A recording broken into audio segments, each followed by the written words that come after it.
Ellos pensaron que una novia por correo sería fácil de controlar, alguien suave, alguien desesperada. Pero lo que bajo de esa diligencia lavaba botas de guerra viejas, portaba una joya detrás de su sonrisa, y tenía ojos que habían visto demasiado para volver a retroceder. Su nombre era Lenora Graves, una vez exploradora de la frontera, traicionada dos veces, abandonada por hombres que querían una esposa, pero no podían manjar a una guerrera. El pueblo susurraba que estaba maldita, demasiado fría, demasiado dura, demasiado peligrosa. Pero un hombre vaya a través del humo y los cicatrices. No le pidió que cambiara, no retrocedió ante el fuego en ella, en cambio caminó directamente hacia él. Y juntos tolerarían justicia en una tierra que había olvidado lo que significaba esa palabra, le encontraron al amanecer, atada a un poste de cerco chamuscado en el borde de la pradera desierta. La sangre se había sacado a lo largo de su sien, y sus botas habían desaparecido. El viento tiraba de su vestido, harapiento como si quisiera lavársela, pero él se aferraba apenas. Un ojo hinchado y cerrado, labios agrietados por el sol y el dolor, no se suponía que estuviera viva. Y sin embargo, allí estaba. Su nombre era Lenora Graves, era una novia por correo, al menos eso decía el papel. Novia solicitada para un ranchero en Copper Hollow, Wyoming, pero el hombre que la mandó llamar nunca la recibió en la diligencia, nunca la reclamó. Algunos dicen que se arrepintió, otros que murió. Lenora nunca tuvo la oportunidad de averiguarlo. 2 días después de llegar, desapareció Esta ahora. El sheriff Anders se paró sobre su cuerpo, una mano en su revólver, la otra frotando la nuca como si el calor del desierto fuera una ecuación irresoluble. Pers mal murmuró para Nady, como si Hubie era luchado cuando no debería haberlo hecho. Hizo más que luchar, dijo una voz detrás de él. Una sombra desmontó de un caballo, un hombre alto con botas desgastadas, un abrigo de maíz, yado largo para la estación, y un sombrero de ala ancha que ocultaba la mitad de su rostro. Su nombre era Jesse Morgan. Nady lo llamaba sheriff, No había dicho una palabra en casi 10 años. Pero cuando miró la forma rota de Lenora, atada como una advertencia clavada en la tierra, algo viejo se agitó en él. Algo enterrado es, mucho bajo culpa, y humo de pólvora. Está viva, preguntó Jesse, con voz áspera, como grava. Anders se volvió apenas. Jesse pasó junto a él sin permiso. Su cuchillo estaba fuera antes de que el sheriff pudiera hablar, cortando la cuerda gruesa con precisión quirúrgica. Lenora se desplomó en sus brazos como si hubiera estado esperando ese momento. Todo su cuerpo confiando en algo que su mente no había alcanzado. Necesita al doc. Anders asintió estúpidamente, mirando mientras Jesse la levantaba como un fardo de verdad frágil, y se volvía hacia el pueblo. Nady intentó detenerlo, la oficina del doctor olía a antiséptico y whisky. El doc Miller se inclinó sobre Lenora con manos expertas. Su hija casi estaba cerca con un cunco de agua fresca y una mirada más afilada que el bisturí de su padre. Ha sido azotada, murmuró el doc, labio partido, muñeca fracturada, costillas, quizás demasiado rotas. Quinquiera que haya hecho esto quería que la vieran, quería hacer un punto. No es una novia ordinaria, dijo casi. Myron sus manos, to dus si inclineran mas cerca, palmas calosas, puntas de dedos marcadas con quemaduras viejas y cortes de cachillo. Luchadora dijo Jesse en voz baja de Stele Esquina.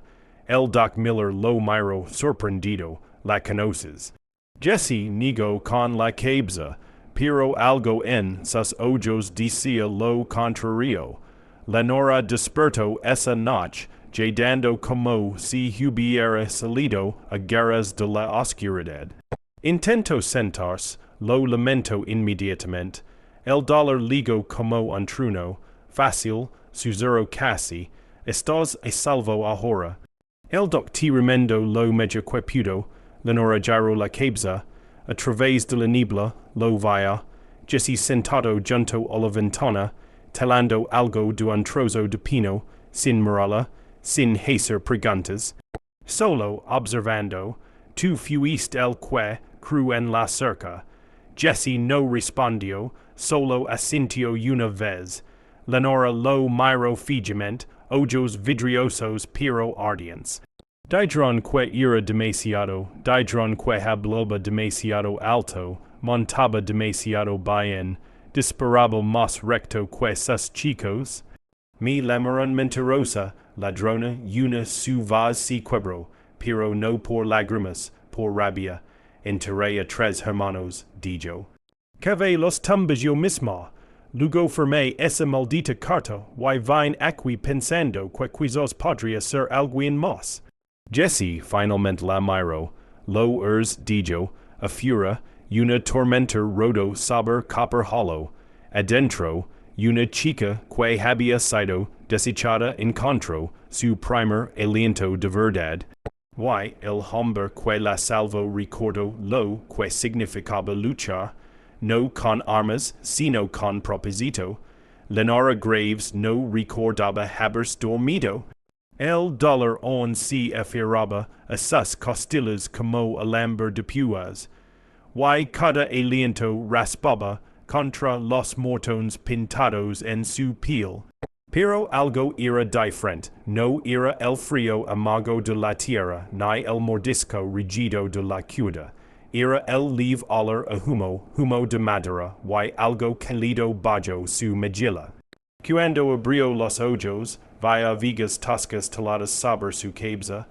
Un hogar de piedra brillaba tenue en la esquina, proyectando destellos de luz de fuego a través de una pequeña cabaña. Intentó sentarse, pero la protesta en sus costillas la detuvo rápido.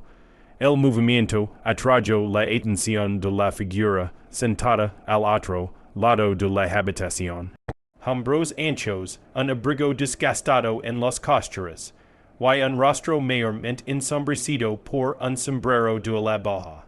El hombre no habló, simplemente asintió una vez y se levantó, moviéndose hacia el fuego, donde colgaba una tetera negra. La habitación estaba en silencio, salvo por el suave burbujeo de lo que estuviera calentando. Ella lo miró mientras versa un poco de caldo en una taza de lata y se la traía. Donde, su voz se quebró, crudo y débil, se agachó junto a su camastro y le ofreció la taza. No respondió, solo la estudió por un momento. Luego metió la mano en el bolsillo de su abrigo y sacó algo. Una pequeña tala a medio terminar, un caballo, tosco pero hermoso. Los detalles contaban de larga práctica. Sus dedos lo trabajaban distraidamente, sus ojos volviendo al fuego. Tu eres el que me cortó suelta, susurró ella. Sintió una vez, tienes un nombre. El cuchillo siguió moviéndose, sin respuesta. Lenora tomó la taza con manos temblorosas y sorbió. Sal, carne y algo verde, sabía a supervivencia. Didron que estabas muerto, murmuró ella, hizo paso la tala. Él la miró entonces, y en sus ojos ella vi algo que le cortó el aliento. Dolor que se había convertido en giro. Dolor que había dejado de sangrar hace mucho, y simplement si había endurecido, lo estaba, dijo al fin. Su voz era ronca, no usada antes de encontrarte. Lenora no sabía qué decir hizo, si recostó contra la manta enrolada y intentó dar sentido a algo. Lo último que recordaba era la emboscada, el forajido que escupió a sus pies, los otros que rieron, y le empujaron de cara al suelo, y luego silencio, un cuchillo en la oscuridad, el destello de un cañón de rifle, una sombra que se movía como juicio. Y por qué ayudarme, preguntó finalmente. El hombre no respondió de inmediato. Se levantó, caminó hacia una calle cerca del hogar, y sacó algo envuelto en tela engrasada, una placa, empeñada y doblada. La puso en la mesa, donde la luz del fuego captó el tenue contorno de una estrella. Porque visto lo que pasa cuando hombres como esos no son controlados, dijo, su voz como hojas secas. Y visto lo que custa cuando nadie se interpone entre ellos y las personas que rompen. Los dedos de Lenora se apretaron en la manta. Visto peor murmuró, sido peor, sus ojos se dirigieron hacia ella, yo también, se sentaron en silencio por un largo rato. Ella sorbió el caldo y el talo. El fuego crepitó suavemente entre ellos, llenando las cosas que no decían. ¿Y cómo te llaman? Preguntó ella medio atreviéndose. No respondió. Ella inclinó la cabeza hacia atrás. Bueno, si vas a seguir salvándome la vida, necesitaré algo para llamarte. Incluso hoy tú se vuelve cansado. Un tic en la comisura de su boca. Lo más cercano a una sonrisa, me llamo Jesse, dijo finalmente, ella asintió, Lenora. La lluvia comenzó en algún momento de la noche golpeando suavemente contra el techo.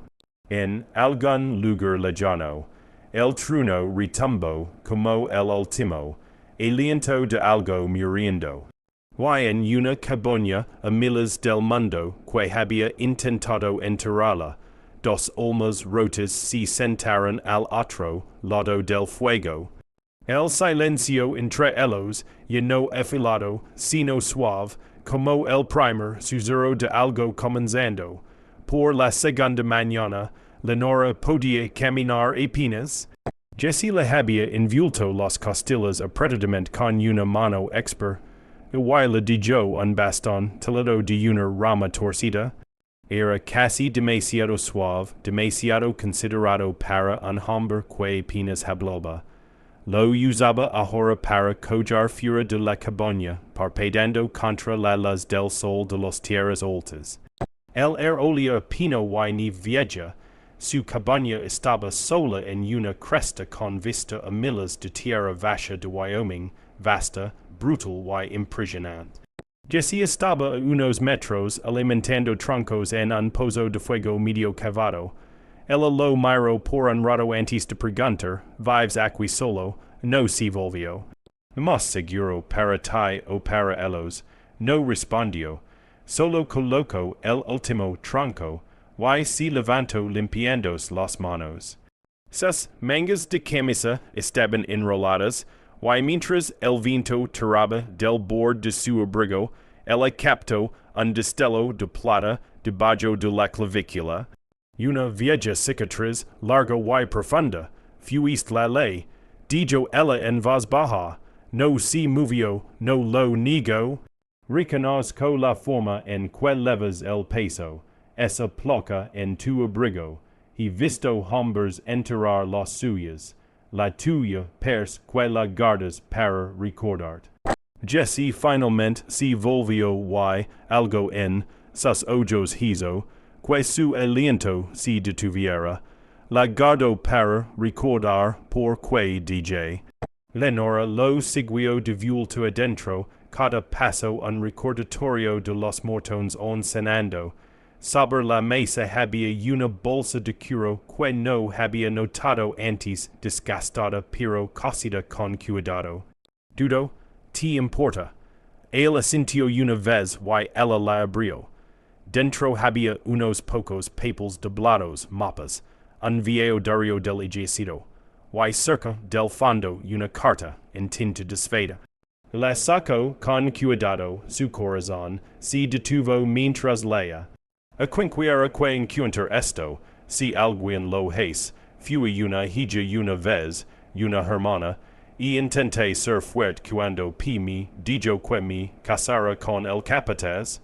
Dijo que era más seguro así, pero seguridad y jalas no son lo mismo. Si estás leyendo esto y no lo logré, enterrarme en algún lugar con silo, en algún lugar libre, y dile a Jesse Morgan que tenía razón en todo.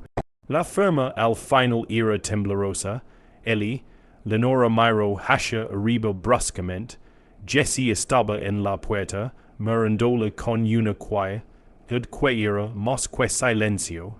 Era memoria, espera, era tu hermana, dijo. Ella huyó, intentó ser su propia mujer, terminó comerciada como ganado. Cuando le encontré, era demasiado tarde.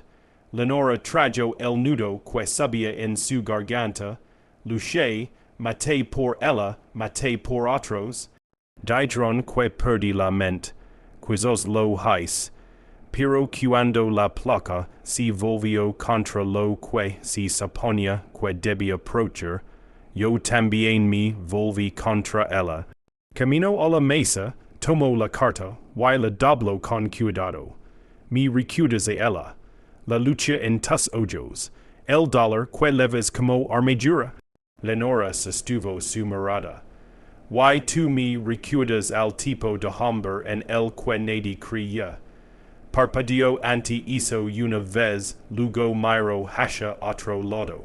Afuera, el trueno gruñó a través del cielo, una tormenta gestándose desde el este, pero fue el sonido de cascos lo que los congeló a ambos, el ritmo agudo de más de un jinete subiendo la cresta. Jesse se movió a la ventana, ojos entrecerrados. Compañía, Lenora alcanzó el viejo rifle apoyado contra la pared. Amigos tuyos, él revisó el cilindro de su revólver con un movimiento. Si lo fueron, olvidaron cómo tocar. Juntos, salieron al porche, el viento alzándose a su alrededor, levando polvo, tensión y la promesa de sangre. Lenora cargó el rifle, Jesse se quedó quieto como piedra, el primer jinete crestó la colina, era hora de que los fantasmas fueran juzgados. El primer jinete levaba el tipo de sombrero, que contaba una historia. Un ala de sheriff curvada alto, y blanqueada por el sol. Pero era la placa brillando en su pecho lo que captó el ojo de Jesse, no la estrella de la justicia. Y no, era el escudo de Ash Ridge estampado con el celo de la campaña. Y Minera McCallum, la comprada. Los otros dos jinetes lo flanqueaban como sombras. Uno levaba un cañón doble tan casualmente que hizo que el estómago de Lenora se retorciera. El otro tenía una cicatriz que corría de orilla, a mentón, y una expresión que decía, la misericordia no era su oficio. El amado Sheriff Grayson llamó el jinete principal, deteniendo su caballo justo antes del porche. Estamos buscando a una mujer novia por correo desaparecida de Black Hollow. Oímos que se dirige hacia aquí. ¿La has visto? Lenora dio un paso adelante antes de que Jesse pudiera decir una palabra. Su voz era firme. Estoy justo aquí. Los tres jinetes se tensaron. Uno alcanzó su arma. Jesse se movió más rápido. Tenía el martillo amartillado antes de que los dedos del hombre rozaran el cuero. No, gruñó Jesse. Grayson levantó una mano, pero su sonrisa decía que no había terminado. Tienes espíritu, señorita. no pudo culpar al capataz por quert divulta, dice que ladibs uncontratu. No firme my vida, espito Lenora, firme un nombre eso is to do, cicatriz rio, un nombre is sufficient de don venimos, y hemos venido a recuperarlo. La postura de Jesse no cambió, esta cresta is tierra libra, ella no va a ninguna part. Los ojos del sheriff se dirigiron al holster de Jesse. Solías levar una placa, verdad Morgan gira, hoy que perdiste la mente después del paso roto. La mandíbula de Jesse se crispó, numo perdi mi fe, buono dijo Grayson, retrocediendo su caballo un paso. Le darmos al jeef donde estás escondida. Vendrá con más papels y más hombres, estermos, listos, dijo Lenora. Los jinetes se volvieron sin otra palabra, sus caballos levantando polvo mientras desaparecían por el sendero. Jesse no se relajó hasta que los cascos se desvanecieron por completo. Adentro Lenora se desplomó contra el marco de la puerta, corazón en lachen do fuerte. No deberías haber dado un paso adelante así, dijo Jesse. Preferirías que me escondiera. Nigo con la cabeza, preferiría que no supieran quién es. Ahora vendrán más fuerte con órdenes judiciales con fuego. Lenora lo miró directamente a los ojos, que vengan. Estoy harta de esconderme, y huido de hombres como esos toda mi vida. Prefiero morir de pie que vivir de rodillas.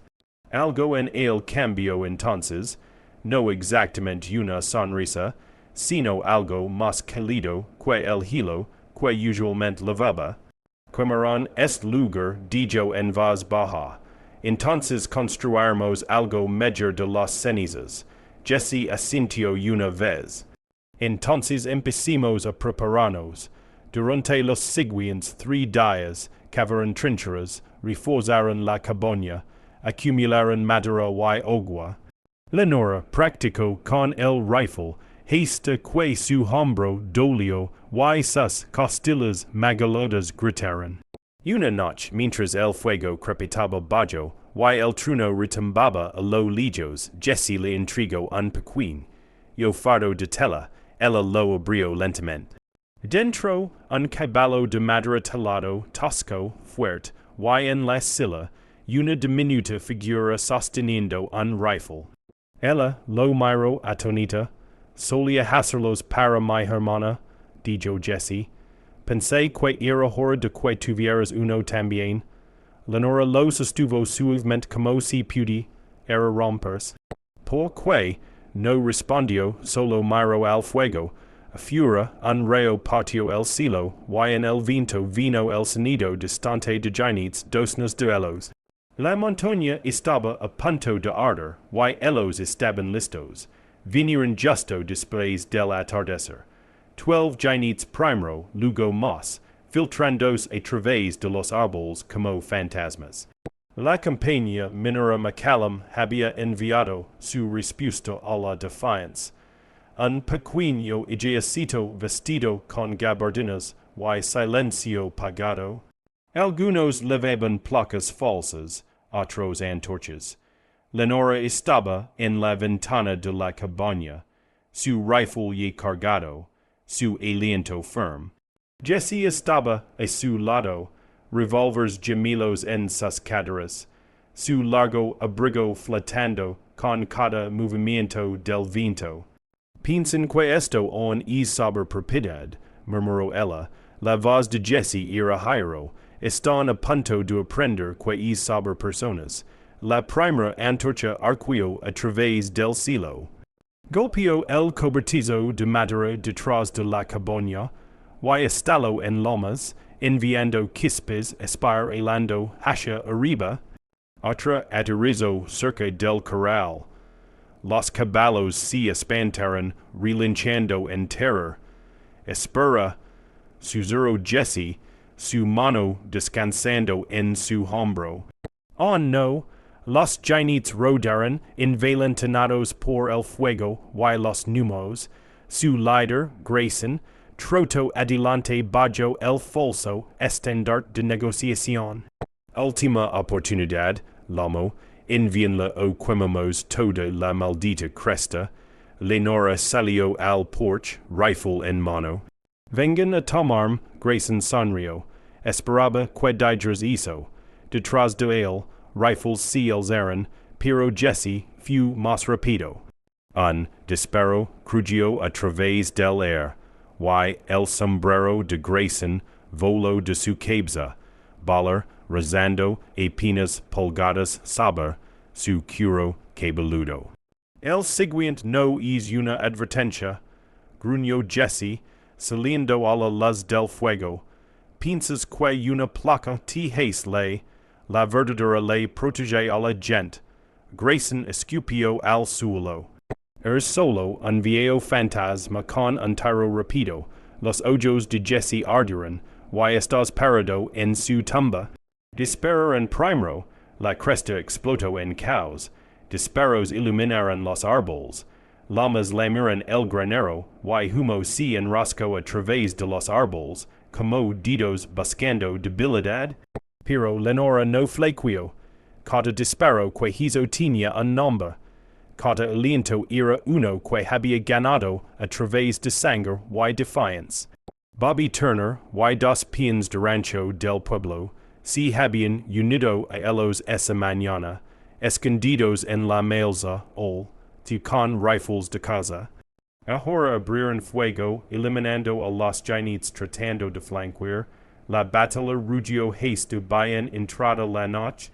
Para cuando las antorchas fueron apagadas el último giant huyó a la oscuridad, 4 hombres yacían muertos en la cresta, ninguno de ellos de Jesse.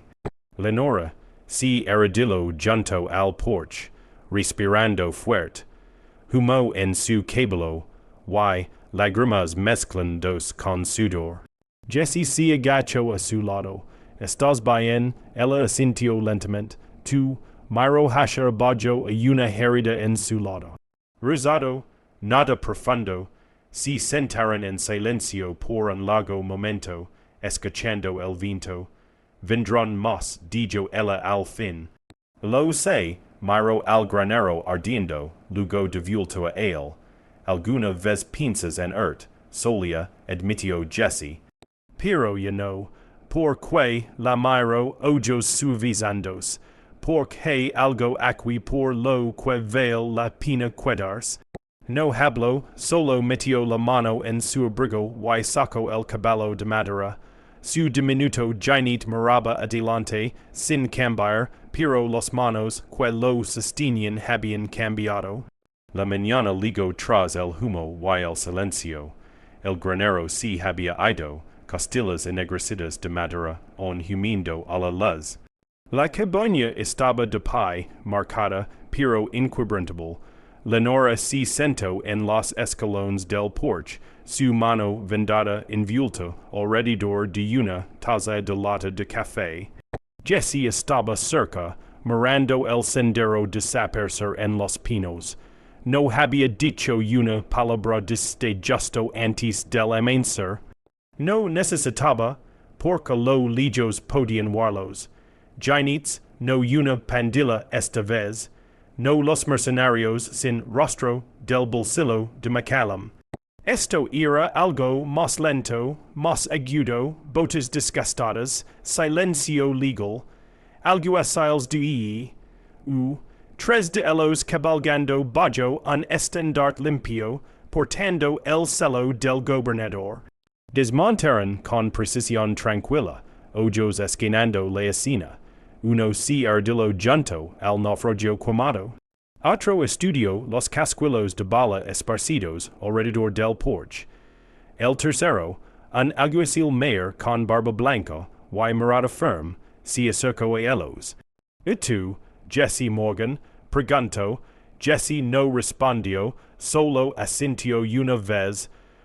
Tú eres la mujer que fue rechazada en Bitter Creek por ser demasiado problemática.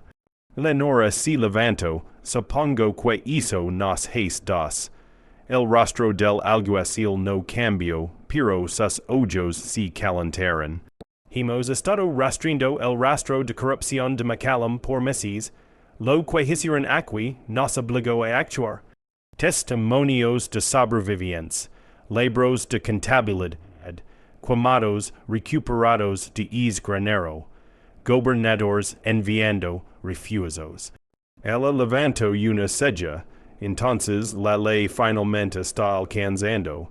A veces la justicia toma el camino largo, admitió el alguacil, luego metió la mano en su abrigo y sacó una estrella. Una placa de alguacil no pulida, no nueva, una que había visto tormentas y sangre, la extendió a Jesse. La ganaste 6 años, solo nunca la usaste de nuevo. Jesse miró la placa, inmóvil.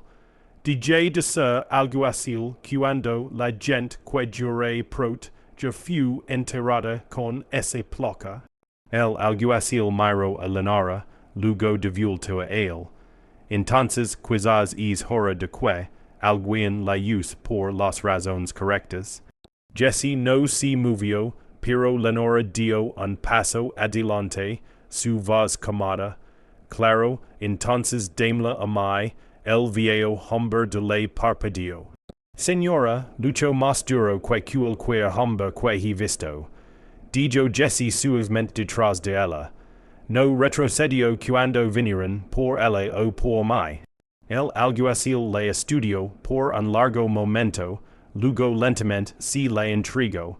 Ella la prendió en su abrigo. Sin ceremonia, sin orgullo, solo verdad. Los otros alguaciles inclinaron sus sombreros. Enviaremos palabra de vulto a Cheyenne. Val es suyo ahora. Cuando los caballos desaparecieron de vulto por el sendero, el silencio cayó de nuevo. Lenora se volvió a Jesse. ¿Estás bien con eso? Siempre lo estuve, dijo. Solo no lo sabía hasta ahora. Ella sonrió levemente y sacó algo de su bolsillo. Una diminuta tala de caballo manchada de holland. La colocó en el riel del porche junto al viejo revólver de Jesse. ¿Qué es eso? Preguntó él. Lo miró, ojos firmes. El pasado, dijo, y hemos terminado de cargarlo. Abajo de la cresta, el val se extendía ancho y verde tocado por humo, pero vivo.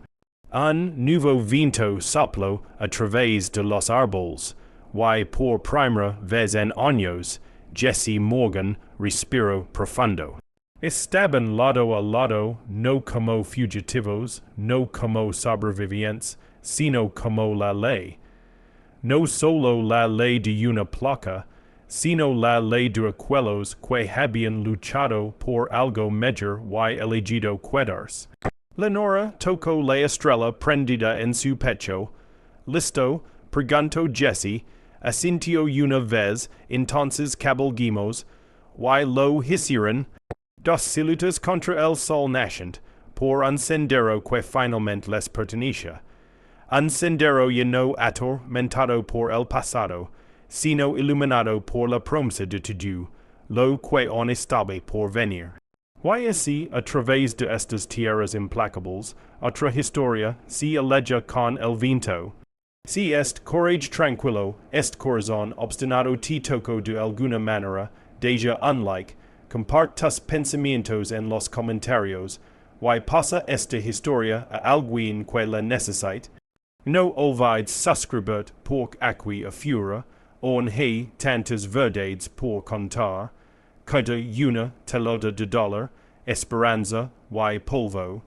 Esto es Historias del Salvage East. Gracias por ver.